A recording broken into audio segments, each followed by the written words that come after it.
Okay, members, the last item before us tonight is the budget targets. And at this point, I will move the resolution BRES-01, which is the budget target resolution. And members, I'll run through and briefly highlight and explain each of the items as we go forward here so that people understand what the budget targets are that we're proposing to enact tonight.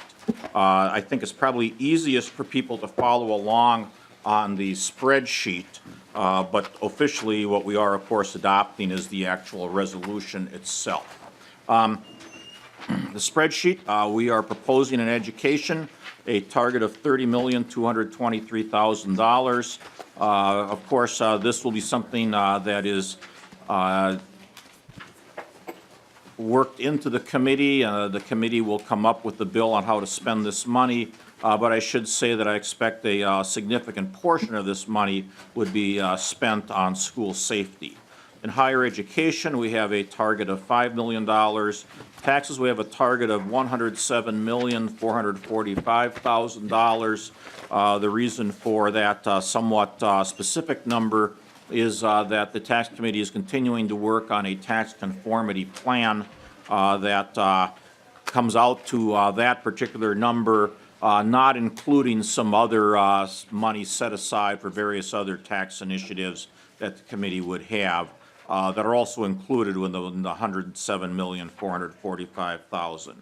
In Health and Human Services, we have a target of $10 million. My understanding that this is sufficient to restore the DWRS 7% cut that would otherwise take place. I think a lot of people have been getting emails or contacts about the concern of having this 7% cut to workers that take care of disabled people.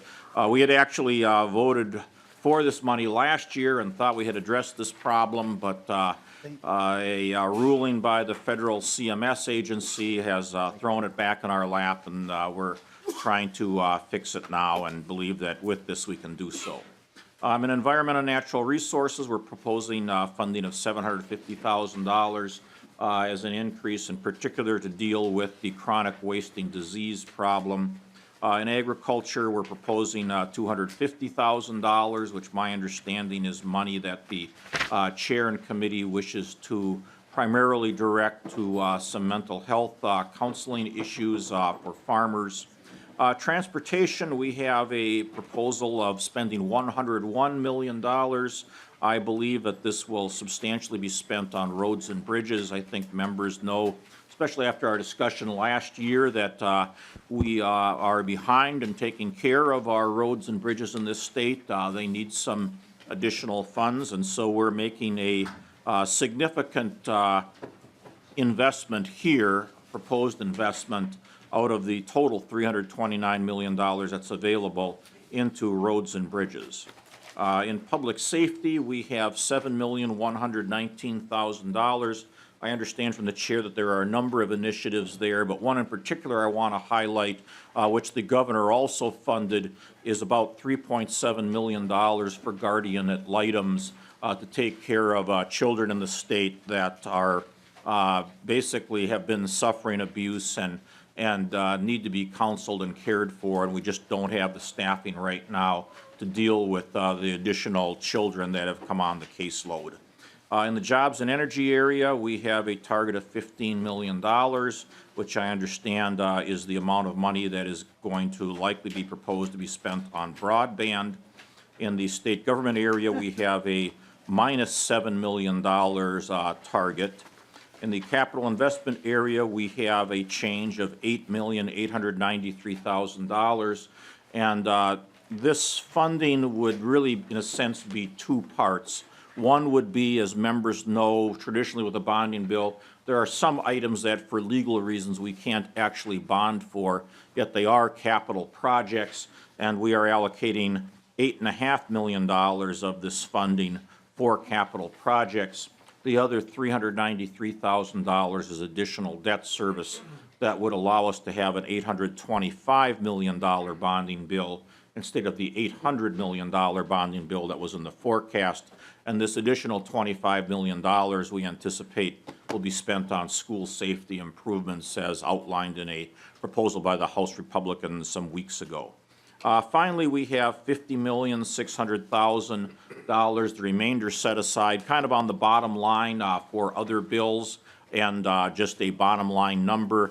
I guess I chose in bringing this resolution forward not to try to split this number between other bills and just the bottom line, because at this point we just still don't know what other issues might possibly come up. But certainly there are a number of issues that are being talked about, pension bills, opioids, funding for vulnerable adults that certainly could be a part of the other bills category, as well as some of the traditional items that are always there, such as the claims bill. I should also mention a couple of other funds that we're setting targets for down at the bottom.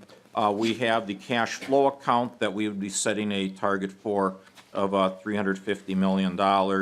We are proposing to have $75,391,000 more added to the budget reserve. People in the committee here may recall a discussion we had a few weeks ago where we talked about the premium subsidy account and the premium security account. The premium subsidy account is the money that last year we took from the budget reserve, around $300 million, to give a rebate of 25% to people on their health insurance. There's about $75 million of that left. The governor has proposed spending that money, but we feel that we should be continuing to try to add to our budget reserve in terms of being fiscally responsible.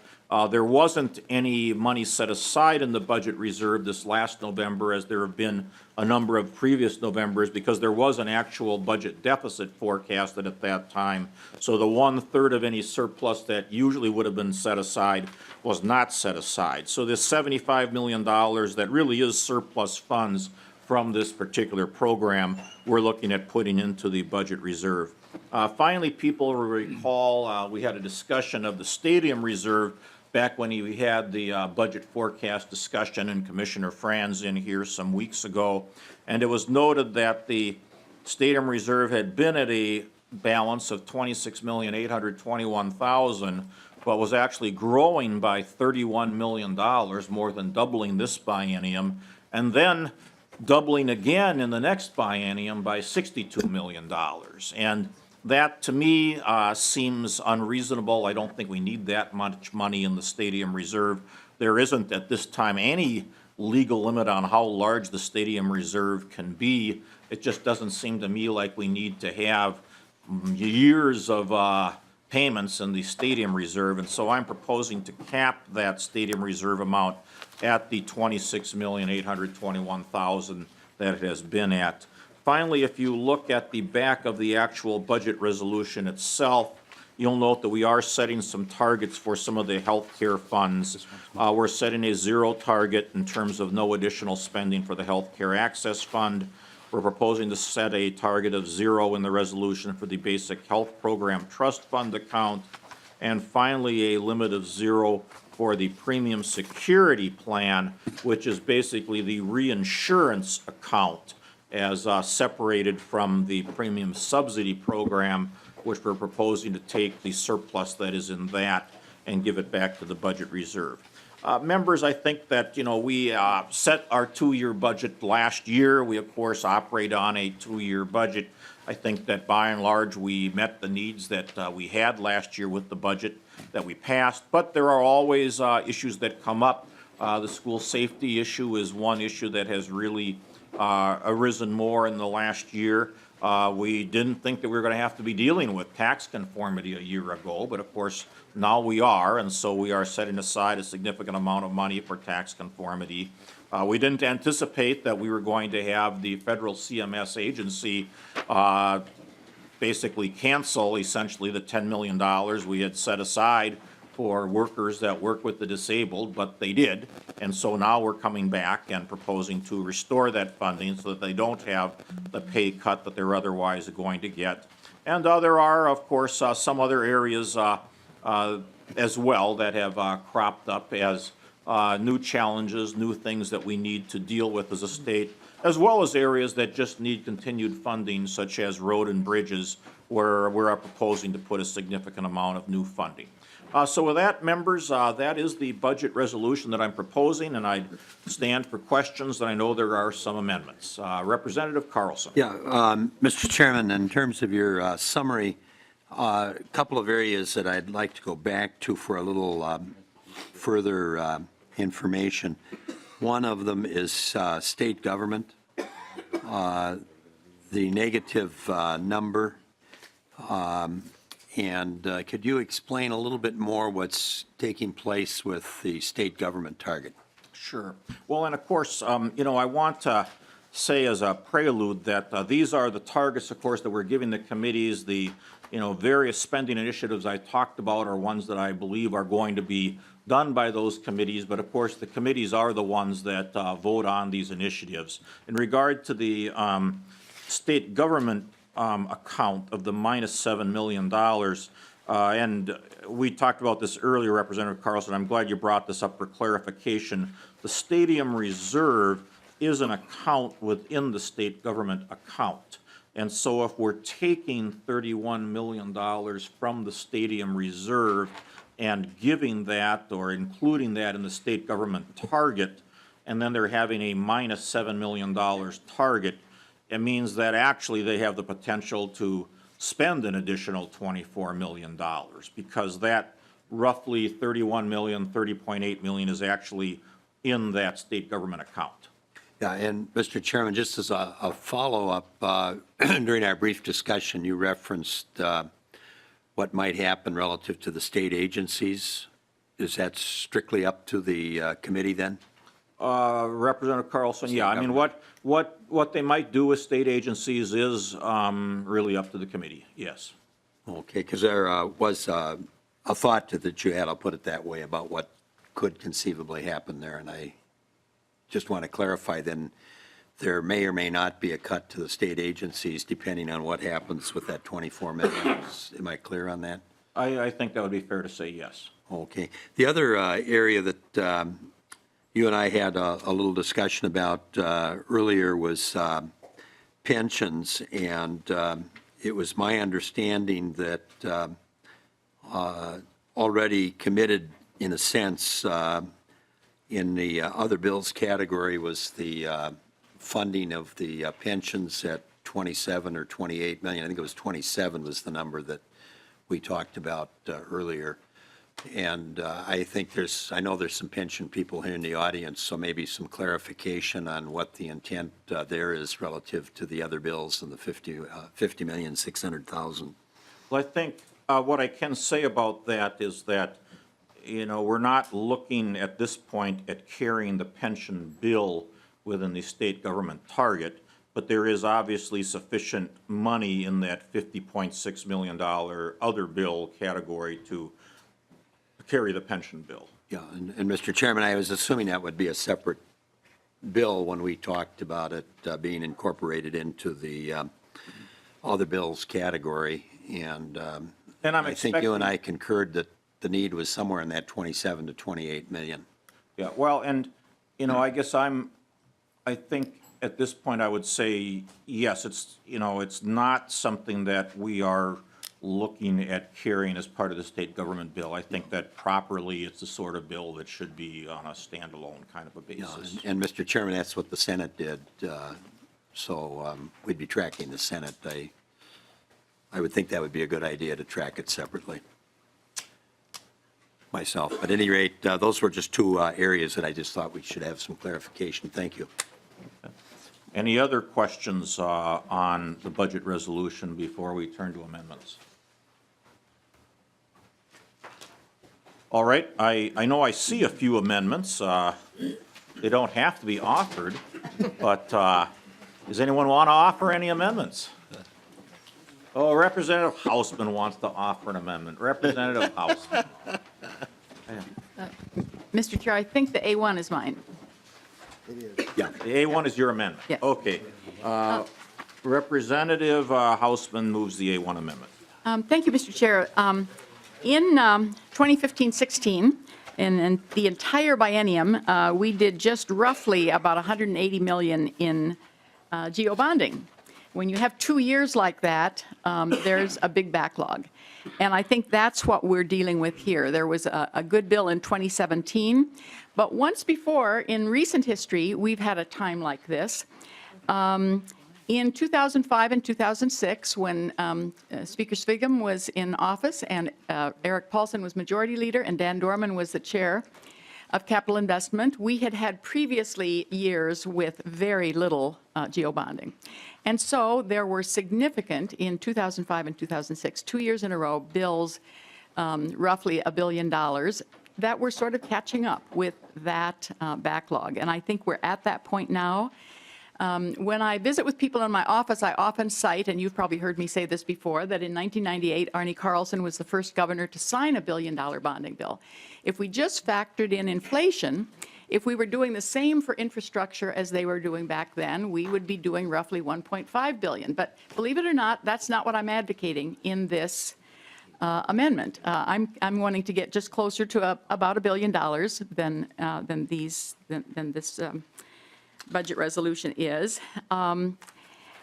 If we didn't have the capacity, I would absolutely not be proposing this because we want to be responsible. But during the Pawlenty administration, they wrote some debt capacity guidelines. We take those very seriously. We always measure our capacity relative to those guidelines. We always stay within them.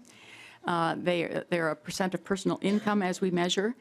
And with operating within those guidelines, we're a low debt state compared to others. I think per capita, I think we rank something like 19th in across the nation. So we've been responsible as a state.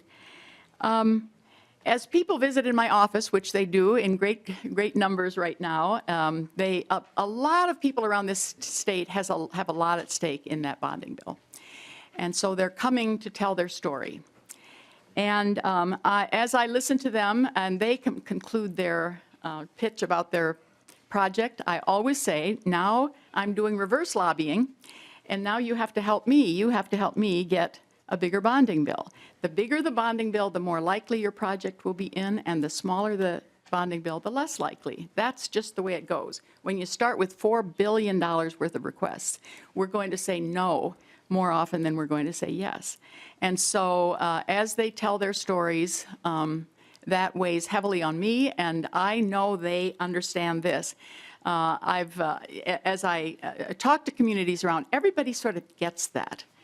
They believe we're being responsible. They know how important infrastructure is to the economic health and competitiveness of the state. And so this amendment allows us to be just a little more aggressive at closer to $1 billion than 800, and it provides some cash because there are some ways we can be creative in some of these projects. We've looked at some of them already. Some of them simply can't be done with geo-bonding, and others, if we do them in that way, we can just be a little more flexible and creative about it, so it provides for a little cash as well as geo-bonding. So that is and I'd like a roll call, please, Mr. Chair. Okay, roll call is requested. Representative Garofalo. Thank you, Mr. Chairman. And, you know, members, I was just talking to Chairman Erdahl the other day, and he said we had a bonding bill last year and we don't need one this year. Or no, wait, you didn't say that. That was someone else. I'm sorry. That was someone else. I know he don't. So I just. Sorry. So, no, but in all seriousness. Yeah. But I mean, in serious, we did pass a pretty robust bonding bill last year. And I think a bonding bill this year is nice. I don't think it's necessary. But certainly funding this out of the budget reserve seems to be kind of penny wise and pound foolish. And I would ask members to vote no on this just because that budget reserve, as Chairman Knobloch said earlier, that's something that should be going up, not down. And I would encourage members to vote no on it. Members, I guess I would also encourage you to vote no. You know, when you think about how the budget forecast is set up, the way we set it up is we look in the bonding area for what the average of the last 10 years of bills have been in the bonding year. And actually, it's a little bit less than $800 million, but Office of Management and Budget decided to call it $800 million this year, and that's fine. We're actually proposing to boost it up a little bit more than that average by going up an additional $25 million with this budget resolution. So we are actually going up a little bit higher than the average, a little bit more than what the budget forecast would normally call for. You know, Representative Hausman, you say, well, we're a low-debt state. We're only 19th of the 50 states. Well, you know, we're in the top 10 in all sorts of taxes. I don't have any desire to get into the top 10 and the amount of debt we have per person either. And, you know, I guess to me, being 19th out of 50 doesn't strike me as exactly being a low debt state. Maybe we're an average or a somewhat above average state, but you know, a low debt state would be in the 30s or 40s, not number 19. And I actually remember back 15, 20 years ago when I was here the first time around, heavily involved in bonding, we were more like 25th. And so we have moved up steadily over the years so that now we're 19th of 50 states. I don't think that we should be trying to move ourselves up by borrowing even more. And we are proposing to do a little bit more than the forecast with this budget resolution. And so I'd ask people to reject the amendment. A, I don't think we need that much more debt. And B, I don't think we should be taking it out of the budget reserve to fund it. Representative Carlson. Yeah, Mr. Chair, and on that last point, we're not taking it out of the budget reserve. Those are dollars that are not in the budget reserve yet. That's a new initiative, so I would just challenge you a bit on how we interpret that $75 million. The other thing I would like to point out, there are different ways you can measure what we should be spending on our infrastructure, and one of the measurements obviously is the need. And those of us on the Capital Investment Committee traveled the state. You were with us in a lot of those meetings, maybe all of them. And we saw firsthand that there are huge infrastructure needs across the state of Minnesota. And the other thing is that we've learned at least one major way when we had a bridge collapse, what happens when we don't maintain that infrastructure. In that case, there were lives lost and a huge cost in replacing that bridge. So when you've got aging infrastructure, the point is that it's high risk. We had a presentation in capital investment the other day of a aging bridge in the Plymouth area, and I happen to represent part of Plymouth. It wasn't in my district in Plymouth, but we clearly saw that there was a huge need for that bridge. And the only reason I point to that one, and hopefully it'll be funded in the end one way or another, but it's obviously at risk when you look at the photographs and so on. It looks to me rougher than one of the photographs that I saw after the fact with the 35W bridge collapse. So my only point is across this whole state, we have a huge infrastructure need. And the other way we can talk about the capital investment bill is our capacity. And I forget the exact number, but it's somewhere upwards of $3 billion when we talk about debt capacity. And I've been a bit troubled for some time about the way we use that averaging to determine what the size of the bonding bill. You know, another equally valid way to measure what it should be is inflation, as Representative Hausman pointed out. When back in the late 1990s, we passed $1 billion bill, and if you were to adjust that for inflation, which would be another way of measuring it, it would be at $1.5 billion. So, Mr. Chairman, I would stop there, but I do have major concerns about our infrastructure, and I think we have to keep on top of it. Representative Erdahl. Thank you, Mr. Chair and members. And you know, certainly the plan is to do a bill, you know, very heavy on infrastructure. I don't think anyone should minimize the need. We certainly do have need, but I'm confident that we can put together a very good bill, heavy on infrastructure at $825 million. Representative Hausman. Thank you. Just two more points. Because of our responsible use of debt, all three rating agencies still rate us high. I mean, so they're looking at our use of debt, and they send a message. And actually, I don't want to be at the bottom, because what investment in infrastructure gets us is quality of life, and it also gets us an economy that's healthy and competitive. That's a good thing for the state, and that's what wise investment in infrastructure does. I do want to talk just a bit about this historic level that MMB always uses. I have to tell you, I always have this argument with them. If all you ever do is factor in the forecast the same dollar amount, 800, 200, 800, 200, and then prices go up, the economy, inflation or whatever, prices go up, that means you're using numbers that keep you trapped in the past. It means you never think higher in terms of investment.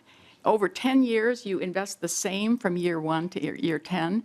And so this has been an ongoing kind of a debate that I've had with MMB, that use of historic data does not ever get us to a point of adjusting for inflation and higher costs. So I'd encourage support. Okay, and members, I guess just one other point I need to make in terms of the I-35 bridge. I guess I don't know if we're on TV or not, but if we are, for those that are watching, I guess I would disagree with the characterization that was made that the I-35 bridge collapsed because we weren't taking care of our infrastructure. As a matter of fact, first of all, it was well documented that there was a design flaw with the bridge that contributed to the collapse. And actually, the bridge had construction equipment on it at the time because construction work was being done on the bridge, and apparently the extra weight of that gravel and construction equipment contributed, as I understand it, to the collapse of the bridge. And so I don't think, while we have many infrastructure needs, and I would completely agree with Representative Carlson on that, I guess I don't know that I would say that lack of maintenance of that particular bridge led to its falling. It was a case of it having a design flaw in the first place. And we are, of course, proposing in the transportation portion of the budget resolution to put in some significant additional money for infrastructure, as well as the money that Chair Erdahl talked about would be in the bonding bill. But Representative Carlson. Mr. Chair, we could debate the cause of the 35W bridge collapse, but I would just remind you, being the gentleman from St. Cloud, that after that, one of the bridges that was cited as being high risk, and I think may have been closed, or they had to reduce the weight on the bridge for traffic. I'm not sure what the exact outcome was, but that was in St. Cloud. And then there was one down in Winona, if I recall correctly, because we started to look very carefully at the bridges. But I just use that as an example. My main point was that we have huge infrastructure needs across the state of Minnesota. And that's why I was encouraging a yes vote on the Houseman amendment. But thank you. I certainly would agree that we have big infrastructure needs, but I would, for the reasons given before, encourage a no vote. Representative Houseman, it is your amendment. Anything else you want to add? Okay. With that, the clerk will take the roll on the Houseman A1 amendment. Representative Knobloch, No. Representative Carlson, Yes. Representative Anderson. No. Representative Baker. No.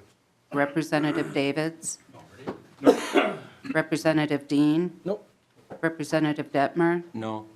Representative Drazkowski. Representative Fabian. No. Representative Garofalo. No. Representative Gunther. No. Representative Hamilton. No.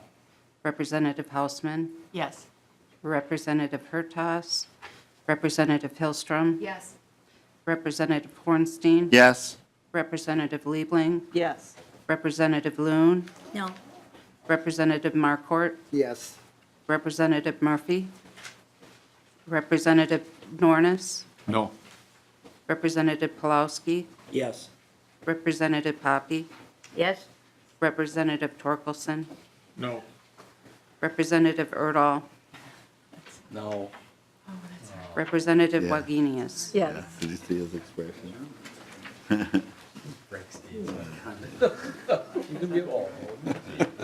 Torkelson. Yeah.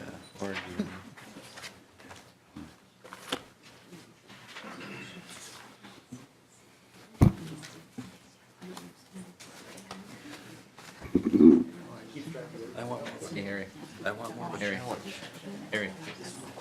All right, members, there being 9 ayes and 14 nays, the House Bill A1 amendment is not adopted.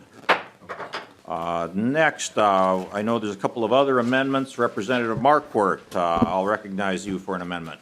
Thank you very much, Mr. Chair. I'd like to move the A2 amendment. Representative Marquardt moves the A2 amendment. Representative Marquardt, please explain your amendment. Thank you very much, Mr. Chair. What this amendment would do would raise the amount on the resolution for education, $9.6 million.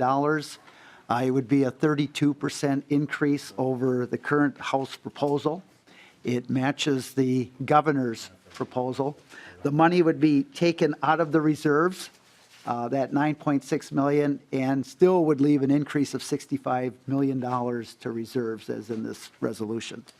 The big issues that's been talked about in education, and Chair Knobloch, you mentioned this, number one is the safe schools. And what we've heard from superintendents throughout is kind of two main areas. One is facilities, and that could be things like making the locks on the doors more secure, making entrances to buildings more secure, kind of facility things to make our schools safer. And then the other side of the coin is in the personnel. So it might be a school resource officer, it might be mental health counselors and so forth. So that is, and I think everyone around the table that I've heard this year, that's the number one priority for education. And so that would be number one.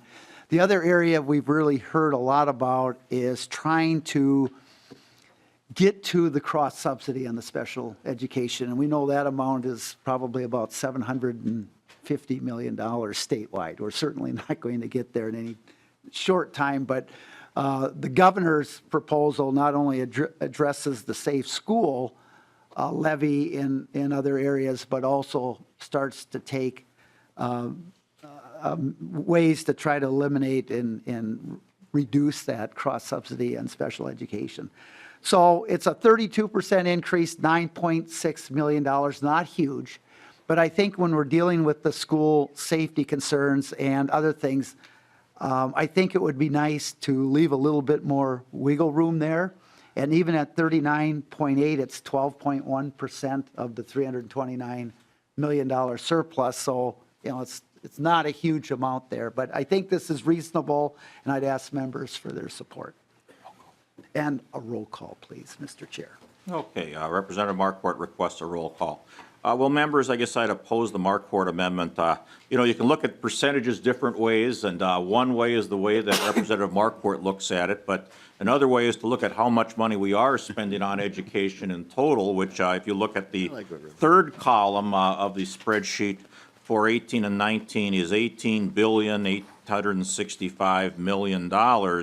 And so the roughly $9 million difference that Representative Marquardt is talking about between what we're proposing in additional spending and what he's proposing is 0.0005%. It's not much of a difference. And of course, we are planning and proposing, one of the reasons we're bringing forward this budget resolution with $25 million more in capital investment is to give $25 million to school districts for precisely some of the same school safety issues that Representative Marquardt is talking about. And so for those who are watching, understand that we have other funds going towards school safety besides just the education dollars that are being talked about in this amendment. But it is what I find, kind of curious about the two amendments that I've seen so far, and the other one that's filed, is all of them take the money from the budget reserve. And, it's interesting to me that, they're not even taking it from other bills. We're saying They're taking it from the budget reserve. The state economist says that we should be building up that budget reserve higher. There are some people that are saying that the economy is in a situation where, well, if you look at the budget forecast that came through here this last February, it didn't have as large of a surplus as we have seen in recent years. And so I think we should be putting some more money into our rainy day fund to be prepared if we need it. And so, you know, we're proposing to put $75 million more, and this amendment and the previous amendment, and the amendment that is coming is all taking money out of the rainy day fund. And so, members, I guess I just don't think that's prudent, and I appreciate Representative Markwart's amendment, but I'd ask for a no vote. Representative Liebling.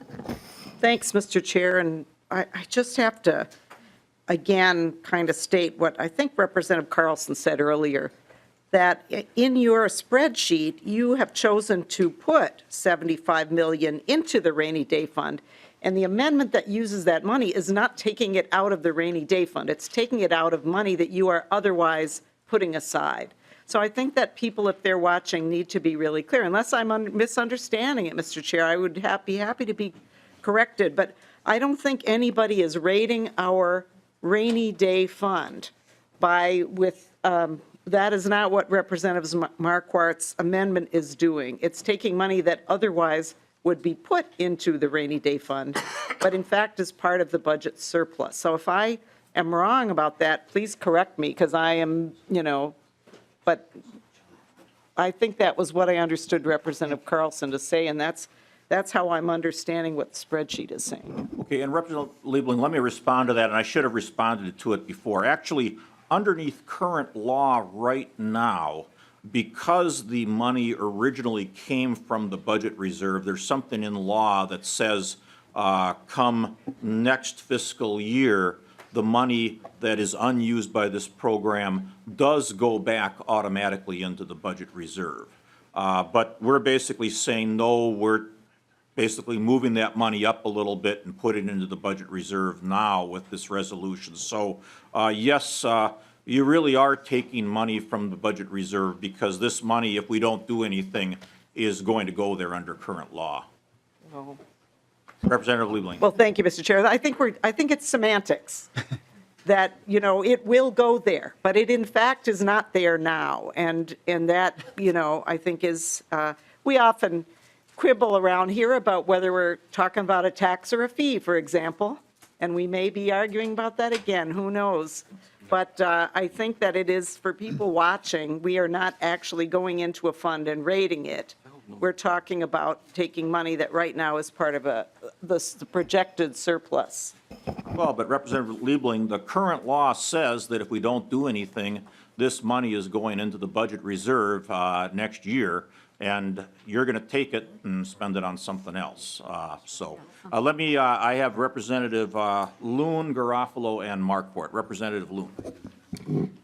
Thank you, Mr. Chair. Well, I won't get in the weeds on the budget reserve, but just I think it's important that we, again, continue to build up the reserves and the fiscal health of the state. I know that's been an important priority to the governor, and we want to make sure that we're having a good reserve for eventual downturn in the economy that could happen. I mean, these things are cyclical, but, and I just wanted to talk a little bit, Representative Markwart mentioned, and I know you, Mr. Chair, have proposed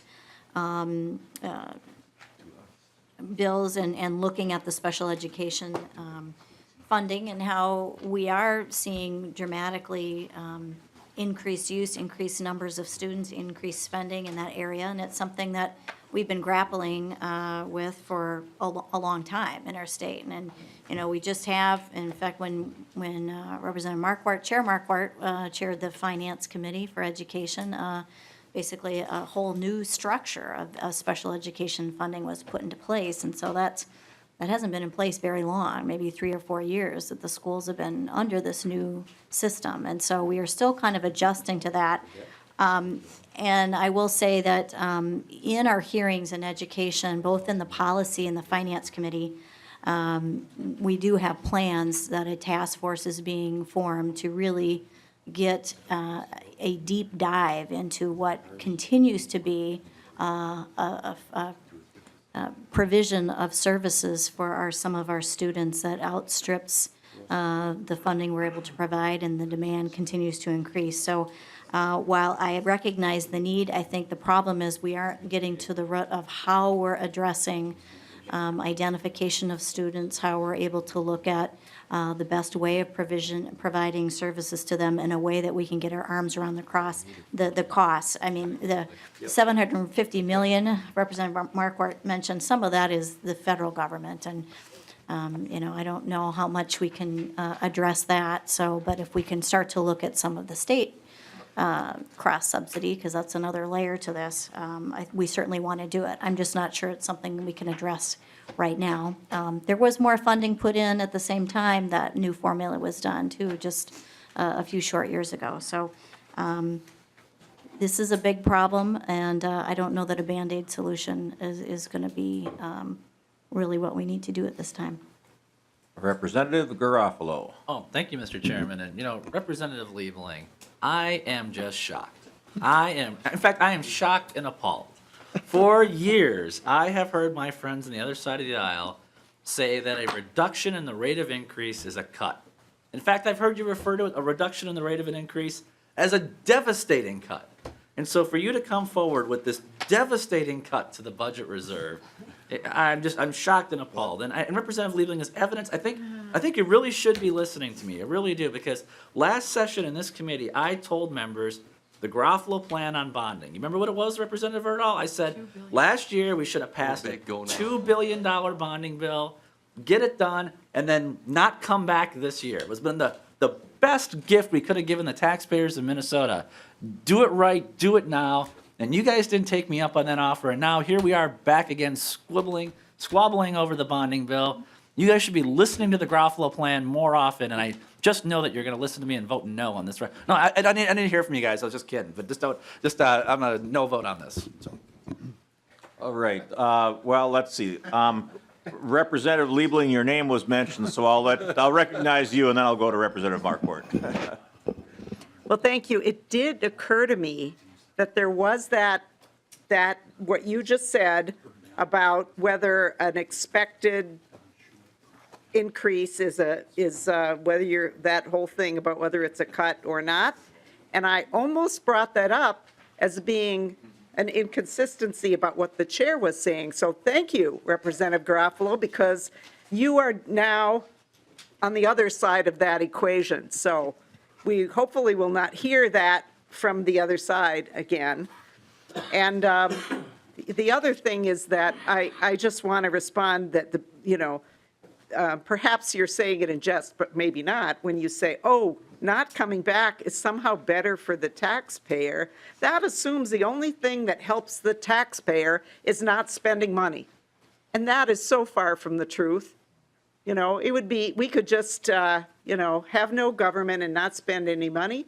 And maybe some of you think that would be a good idea, but some of us understand that investment in things like transportation, in schools, in healthcare, but these are things that actually build our economy and are actually better for the taxpayers. So I just wanted to kind of lay that out there, in case anyone's watching. Representative Marquardt. Thank you very much, Chair, and we've talked about this budget reserve a little bit, and what is indisputable is that, Mr. Chair, according to the House budget resolution here, that my amendment will still leave an increase of $65 million to the reserve, about a 4% increase, unless this is wrong that I have here. And just the last thing, and you talk, education is a huge budget. And that's why $9 million, just a little hiccup, that can go in a hurry. And I just think it would be prudent to leave a little more wiggle room here just for something that may even occur in the next 6 weeks.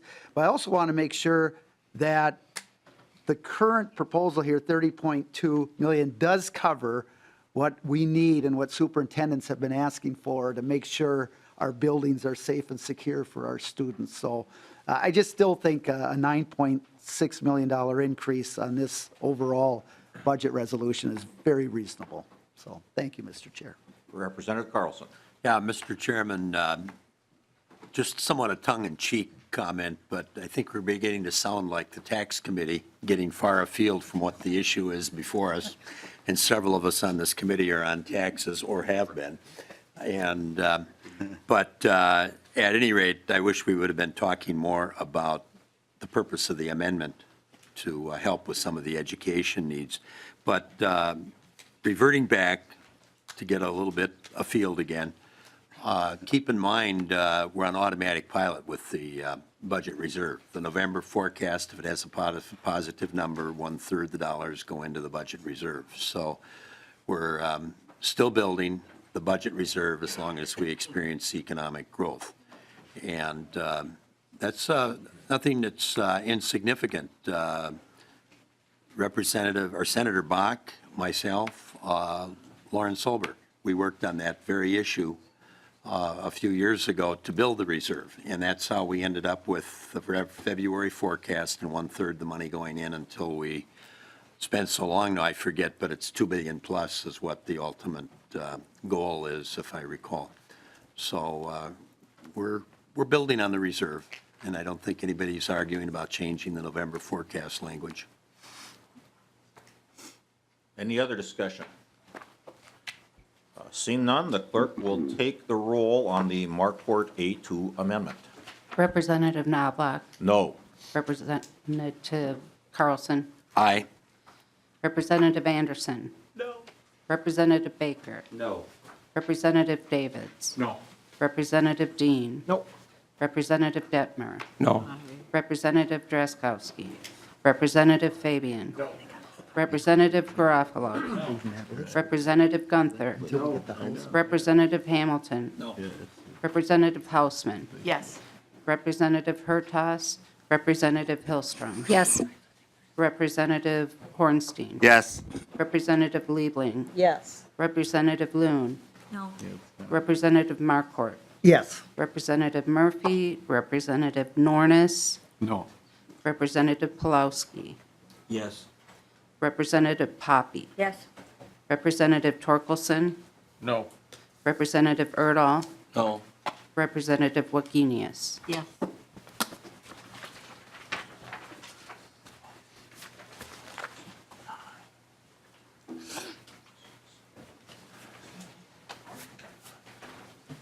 There being 9 ayes and 14 nays, the A2 amendment is not adopted. Are there any other amendments? I have the Representative Pulowski. A3. Representative Pulowski moves the A3 amendment. Representative Pulowski. Mr. Chair, I ask for a roll call vote. There will be a roll call. Representative Pulowski. Mr. Chair, by adding this amount, we would allow both systems, the University of Minnesota and Minn State, to freeze tuition. Mr. Chair, we know since the Great Recession that there have been historic cuts to higher education, there have been historic tuition increases, and there is historic debt. We are unfortunately in the top 10 in higher education in the amount of debt each student carries in Minnesota and in the number of students that carry debt. We also know that this debt will go on in most cases for a decade or longer for those students. So in this amendment, we would be targeting, and I would hope that that would be the rationale that the chair would use, to target tuition and allow the systems that this is their request to freeze tuition, and we would help students alleviate a decade more or more of debt increase, Mr. Chair. So that's the amendment. Well, thank you, Representative Pulowski, for the amendment. I guess I'll just make it brief and say, here we go again, taking money that's going to be otherwise going to the budget reserve and spending it on other areas, certainly meritorious areas, but again, taking money out of the budget reserve. You know, we didn't put money into the budget reserve this last November like we have for many years because there was at that time a forecasted deficit. And I think the bill that you worked on that put that law into effect, Representative Carlson, was a good bill. And I'm glad that it has helped build the budget reserve. And I compliment you for your work on that. But the fact of the matter is, we missed making a payment this last year. There wasn't a surplus no payment was made to build the budget reserve, and so we are here today with our budget resolution saying, let's make up for that, let's build the budget reserve, and here we have another amendment that takes money that would otherwise go to the budget reserve. So, members, I'd ask for a no vote on the A3 amendment. Mr. Chair, Representative Pulaski. just a brief commentary. Sure. You can say we're taking it from the reserve. I'm going to characterize it this way. We're taking debt off the backs of students. I think that's the vote that you're taking today. We're the ones that allowed the tuition increases to occur. We're the ones that have underfunded and cut higher education by a record amount. So I would characterize this, you want to say you're taking it out of the reserve? I would like to say we're taking debt off the back of students. Representative Hausman? Thank you, Mr. Chair. I was just going to ask Representative Pulowski if he remembers the percentages. It seems to me that historically, at one point, we actually were doing 64% of the cost of higher education at the state level, and that we're down closer to 40 now. I should know those percentages. And here's one of the outcomes that I've been reading about in the newspaper. Because the students have taken on more debt, they now suffer from food insecurity. There are students on college campuses who are deciding which meals do they skip because they don't quite have enough money to pay for all of the other expenses, just given the unexpected nature of the high costs. And I just didn't know if you happen to remember what those percentages are, but it seems to me we are at somewhat of a low point. Mr. Chair, Representative Hausman, I'd characterize it this way. We are in a crisis for skilled labor. A lot of that skilled labor comes out of higher ed. Certainly, increasing the costs for students will not get us more skilled laborers. Amen. Other discussion to the A3 amendment? Seeing no further discussion, the clerk will take the roll on the A3 amendment. Representative Knobloch. No. Representative Carlson. Aye. Representative Anderson. No. Representative Baker. No. Representative Davids. No. Representative Dean. No. Representative Detmer. No. Representative Drazkowski. Representative Fabian. No. Representative Garofalo. No. Representative Gunther. No. Representative Hamilton. No. Representative Hausman. Yes. Representative Hertaus. Representative Hillstrom. Yes. Representative Hornstein. Yes. Representative Liebling. Yes. Representative Loon. No. Representative Markort. Yes. Representative Murphy. Representative Nornis. No. Representative Pulowski. Yes. Representative Poppy. Yes. Representative Torkelson. No. Representative Erdahl. No. Representative Wagenius. Yes.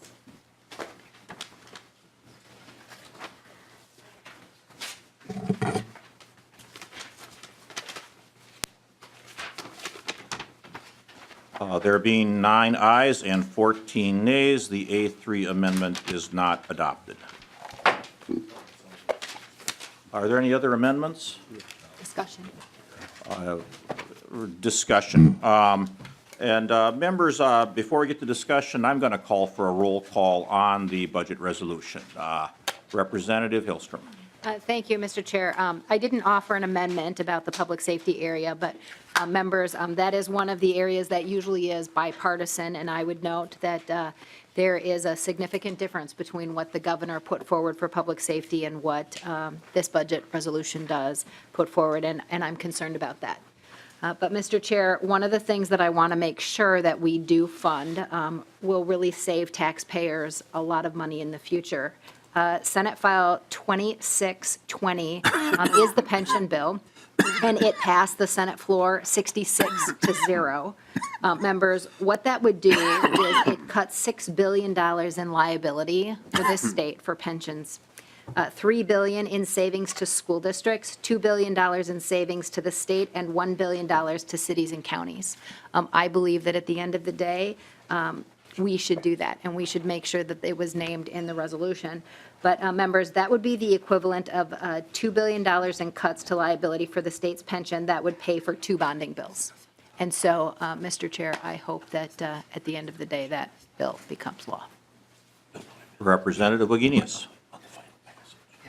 Thank you, Mr. Chairman. When you were doing the environment and natural resources area, you said that the $750,000 would be for dealing with the chronic wasting disease issue. But that's less than half of what the DNR asked for. So, and the DNR is telling us right now that their current workload, because of CWD, will not, they can't do what they need to do. So doing half of what they are asking for, does that mean we're going to, so let me give you an example of what they do. 100 deer will escape from deer farms each year. That's the average. And DNR gets them, most of them, and they need to, because we have chronic wasting diseases in areas like Representative David's. So if we're giving them half the money, does that mean that we'll only aim for half those deer? Which tells me that we're aiming for kind of the Wisconsin style of management for CWD. Is that where we're going? Well, Representative Wagenius, I guess I don't know exactly what the plans of the Environment Committee are for dealing with the chronic wasting disease issue. My proposal is to put an additional $750,000 toward that committee so they have some more resources to deal with it. They may well decide that they have other funds in other places that they can access to do still more than the $750,000 with it. I guess I'm not on the committee as a regular member, so I don't know all of what their plans are, or of course what they're going to be, but I do know that there's a problem there, and so I felt that it was appropriate to put some additional money toward it. If I could And I'll recognize the chair of the Environment Committee in a little bit, but Representative Wagenius, go ahead. Well, let me follow up. I mean, there are folks who've suggested that we use the Game and Fish Fund to fill in that hole, but that what you're doing then is asking folks who are hunters, deer hunters, to pay for a problem they did not create. So we can either go the management, Wisconsin management style, which is I kind of hear what's going on, or we could ask deer hunters to pay for a problem they didn't create. So I don't know which course of action, and maybe Representative Fabian can tell us. You know, I'll recognize Representative Fabian, Representative Wagenius, because frankly, I don't know what you mean by the Wisconsin model. I don't know what that is, and so I certainly am not proposing to fund it. But I'll recognize Representative Fabian, the Environment Chair. Thank you, Mr. Chair. Well, members, the chronic wasting disease situation in Minnesota is something that we're trying to stay ahead of. There are 3 different state agencies that have a responsibility for detecting and making sure that we're dealing with chronic wasting. And I know Chair Hamilton and I and Chair Anderson have had conversations about the role of the Board of Animal Health and the Department of Ag and the Minnesota Department of Natural Resources. I've had conversations with Commissioner Landwehr about this situation. And if you remember last year, we fully funded the DNR. The people who are charged with managing this in the DNR are out there. Their expenses are paid for. I've told the commissioner that from my perspective, it's a matter of priorities. If the COs are the ones who are going to be responsible for doing inspections and so forth, they're fully funded. And there are no provisions that I'm aware of from DNR's request to hire more COs to do this. And if it is, it's going to take a while to get to that point. So from my perspective, the 750 that we have available to us to do this is there for us. But the other thing that we're waiting for, and it will come out a week from today, is the OLA's report. The Office of the Legislative Auditor is going to be releasing a report next Friday, I believe, on the 20th. And I'm very much looking forward to that, to see what the recommendations are there with regards to what Board of Animal Health and DNR have been doing up until this point. So once we get to that point, we'll probably be able to make more informed decisions. There have been some situations going on within the agencies back and forth, a lot of finger pointing about who's at fault and who's not. If you look in Chapter 35.155, I believe it is, DNR has not taken much of a role in this up until now, but they have a lot of statutory authority for checking and doing different things. And up until this point, I don't believe that they've been doing what I consider to be an effective job. So we can have the conversation. We will have it next week in committee when we unveil our bill. And Representative Wagenius, you know that this is an issue that's near and dear to me. I am a deer hunter. I belong to the Minnesota Deer Hunters Association. And quite frankly, for me personally, I wouldn't mind if $1 or $2 out of the fees that I pay for deer hunting were going to help with assistance with regards, giving assistance to the Board of Animal Health to help mitigate this situation. So, thank you. Representative Wagenius. Well, first of all, let us put it on the table that DNR is very clearly saying that even though they got an appropriation last year, the problem is bigger than they can pay for. I mean, they've got, in Fillmore County, they had, what, 17 deer tests for chronic wasting disease? How's it going? I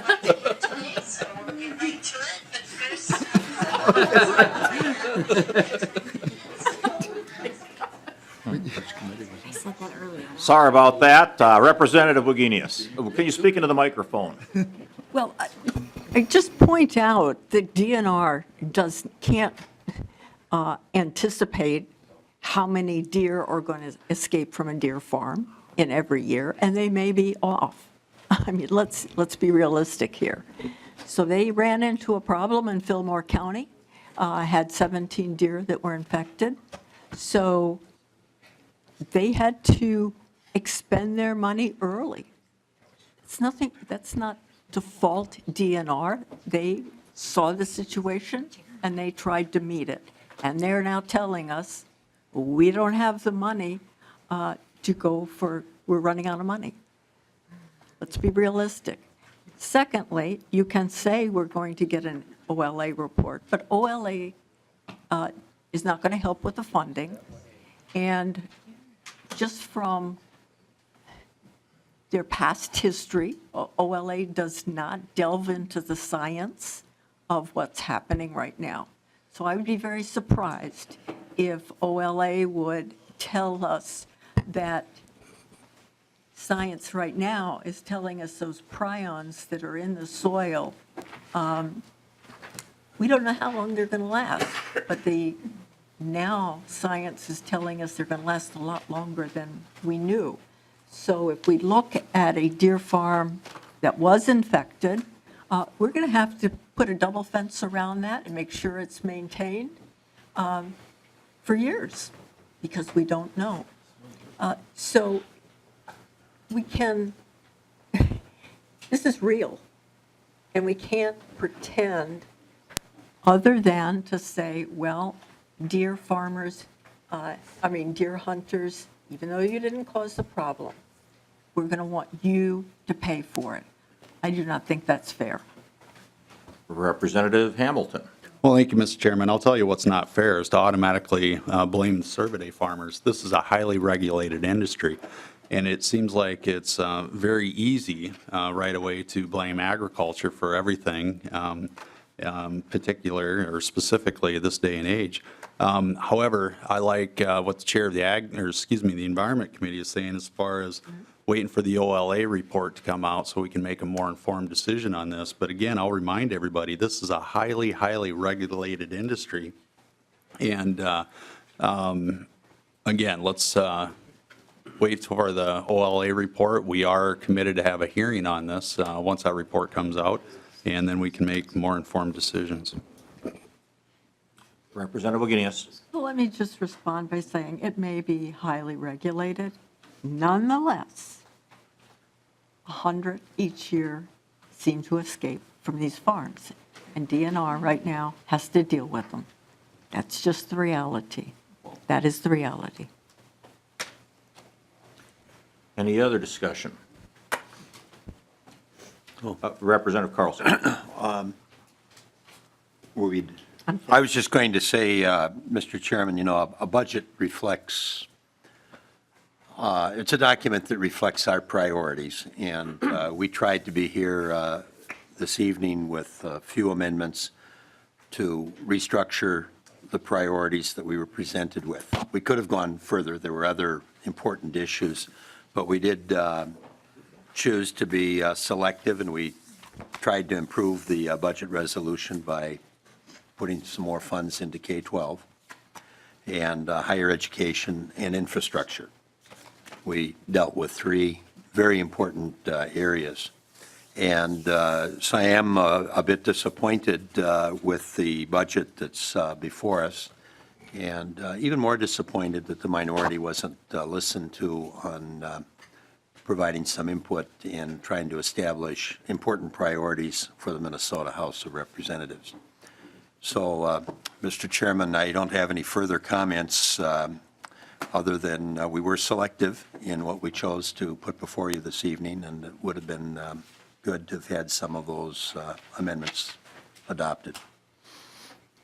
Well, thank you, Representative Carlson, and certainly it's your right to put forward amendments, and we appreciate your ideas in the committee. We don't agree and didn't agree with the particular three ideas that you brought forward this evening. But members, I think that the budget resolution we have before us should deserve a yes vote. You know, if you vote against this budget resolution tonight, you're voting against money that we need for safe schools in the state, both in the additional funding that we're putting into education and the additional funding that we're putting forward into the bonding bill.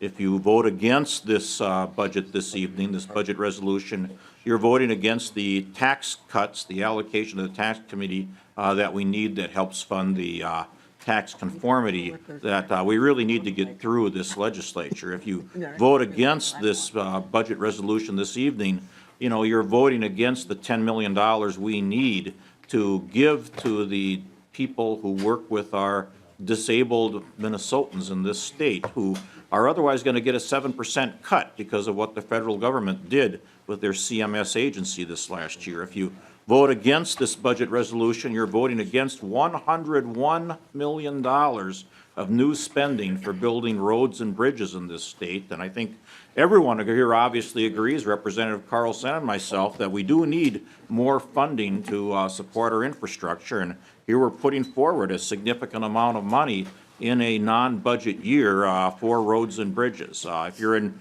rural Minnesota, I hear people concerned about broadband. If you vote against this resolution tonight, you're voting against a significant new amount of money for broadband.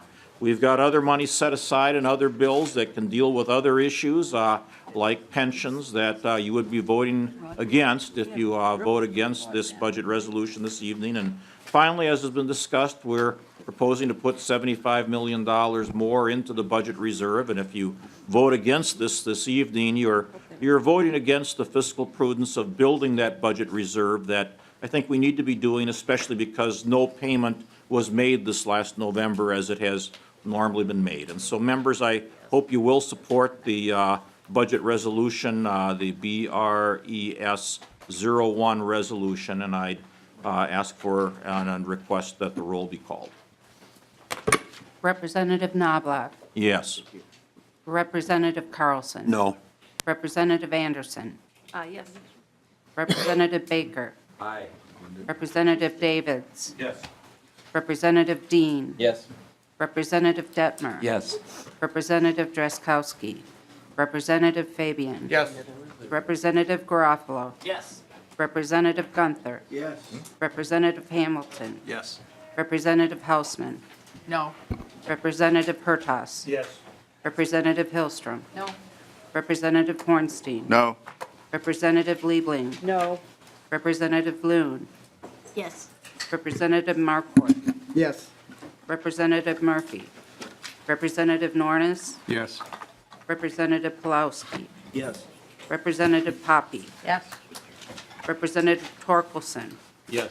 Representative Erdahl, Yes. Representative Wagenius. No.